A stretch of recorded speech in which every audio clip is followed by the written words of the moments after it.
My Jets family, I want to thank you guys, like always, for tuning in to the Take Flight Spit and Fire podcast. Now, what I would like to talk to you about today was actually something that we found out was at least news to me, and I think news to many people. Excuse me. As you know, the Jets do one-on-one interviews throughout the offseason. A lot of players have gone. John Franklin Myers had his the other day. And as you guys know on Twitter, I try to bring, as much as I can, the players' quotes, what they say. John Franklin Myers said something interesting the other day, and I do quote. John Franklin Myers said that Vinny Curry, and before I start, if you guys remember, and I'll put a link in the episode below as well, I had John Franklin Myers on my show just last year. I don't know if you guys remember that. Just the other year, I had JFM on the show, and it was very exciting, and I'll put the link in the description below so you guys can see it. But he said that he said the same thing then. And he said now that Vinny Curry and Carl Lawson are two of his favorite players on the Jets. Talks about Vinny helping him a lot last year when he was hurt, which tells you a lot about his character. He's always been a leader. We know that. It's good to have him in the room. But this is what was really exciting to me. I was like, oh, he said that Carl Lawson every single week broke down for the Jets defensive line every single offensive lineman they were going to be facing that week. That's huge, right? The guy was, as we know, already rehabbing from injury.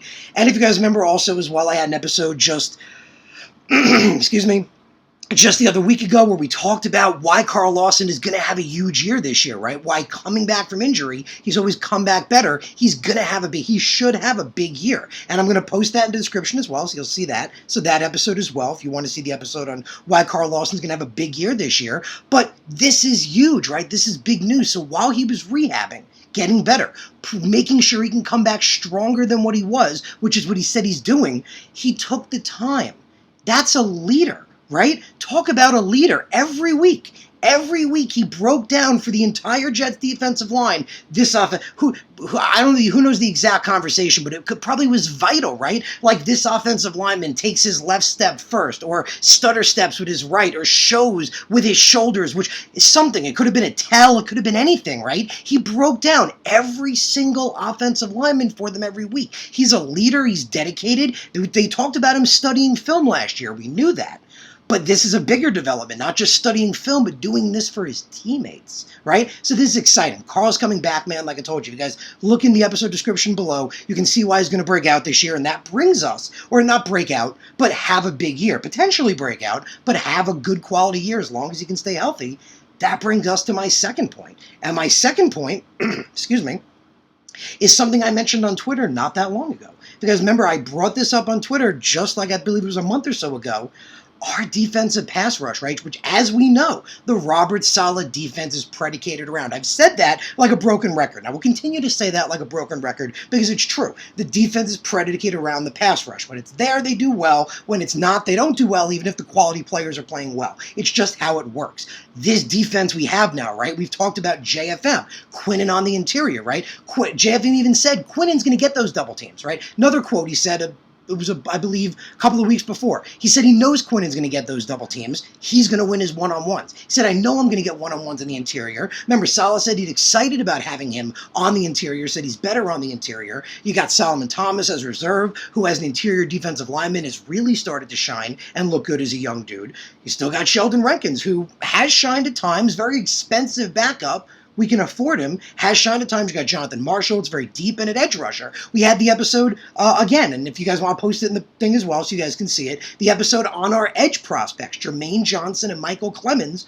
being huge, right? The fact that we didn't have quality edge rusher prospects for a long time, and now we have two. We have a top guy that was one of the top edges in the draft. I said one of the best run stoppers in the entire draft when it came to edge rushers. Excellent combo, excellent all-around guy. Very excited. And Clemens, the beast that he is. Carl Lawson coming back from injury. Bryce Huff coming back from injury. There's a lot of potential. Vinny Curry coming back from injury, right? There's a lot of potential there. So, I'd said it before. Potentially with Carl Lawson, Quinnen, John Franklin Myers, and Jermaine Johnson or Michael Clemens, basically. The two of them maybe alternating on the other side. I believe that combination could be the Jets' best defensive line combination since the sack exchange. The last time the Jets have a quality all-around 4 guys that could get to the quarterback. 2, obviously Klecko and Gastineau more than the others, but 4 guys that were quality defensive linemen. So, man, that could be exciting, right? This could potentially be Joe Douglas putting together, always saying, right, football's won and lost in the trenches, right? Always saying that, the same thing I've said. It's a strong philosophy of mine. Football's won and lost in the trenches. We saw what he did with that offensive line, right? AVT and Lakin could be one of the best guard duos in the NFL. Becton, if he plays to the level he can, and Fant could be one of the best tackle duos in the NFL. Quality offensive line, now quality defensive line again. Carl Lawson staying healthy. Quinnen and JFM on the interior. Jermaine and Michael Clemens on the other side could be the best Jets pass rush since the sack exchange. And if that's the case, like we said before, everything falls into place. It's how Robert Saleh defense works. The pass rush is there and it looks beautiful and you're constantly pressuring the quarterback. Everything just falls into place. So I appreciate you guys tuning in. Appreciate you guys being here and listening to the episode. Again, as you know, I always encourage you to comment. Please put a comment. Let me know what you're thinking. If you agree, tell me your thoughts, right? Have a conversation, just like we do on my live show. Would you guys want to tune in on Mondays? We always do that at 7, but through these as well. Please comment. Please let me know what you're thinking. But again, appreciate you tuning in. Appreciate you being here. Have a great rest of your day. And like I always tell you guys, our time is coming, baby. Our time is coming, and I can't wait, and I'm excited, man. So let's go.